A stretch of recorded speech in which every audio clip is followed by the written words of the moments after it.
If you've ever played a game where you spend the entire time thinking, okay, one more turn and I've got this, and then somebody completely changes the game with one move, that is Catan. If you are looking for a board game that's actually engaging for both kids and adults, this one has earned a permanent spot in our game cabinet.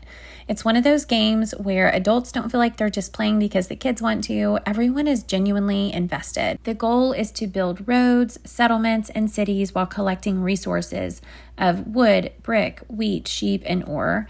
And every turn, you're making decisions about what to build next, where to expand, and whether you should trade with the other players or hold on to your resources a little longer. What I really love is that it teaches strategy without feeling like a lesson.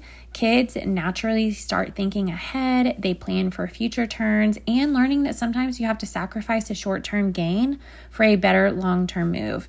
It also just teaches negotiation because trading with other players is a huge part of this game.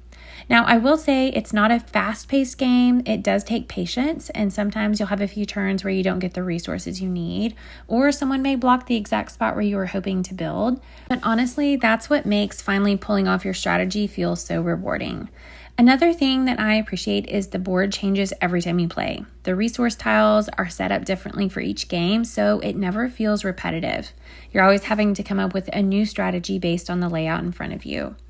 So overall, if your family enjoys games that make everyone think, spark a little friendly competition, and keep everyone around the table laughing, talking, and planning their next move, Catan is a really easy recommendation. It has enough depth to keep adults interested while still being simple enough for older kids to learn. And it's one of those games that gets better every time you play it.